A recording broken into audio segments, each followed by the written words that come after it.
Grabe nga talaga ang mga kaganapan kagabi. Dahil nga rin yan, maraming ang espekulasyon na itong si Donnie Pangilinan at Bel Mariano ay magkasamang araw pinanood ang unang gabi sa Netflix ng kanilang first ever primetime teleserye na Can't Buy Me Love. Pero ito na nga guys, ay wala na nga talagang hindi na nga sila hihinto sa pagbibigay ayuda dahil na-confirm na nga ng marami na ang Don Bell nga kagabi ay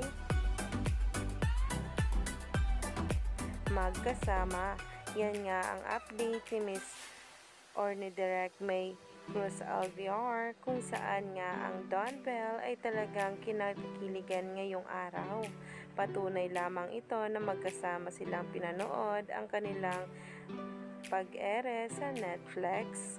Talagang hindi rin natin may tatanggi na ang Don Bell nga, ang generation year now is the ultimate new generation phenomenal love team.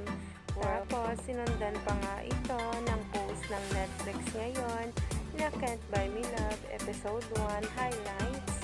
Grabe nga kasi talaga ang mga eksena kagabi.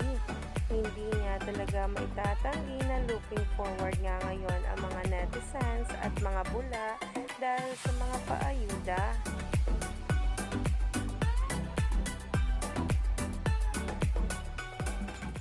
Kaya naman, stay tuned lang tayo for more updates tungkol mismo kay Donnie Pangilinan at Bel Mariano sa mga susunod na araw.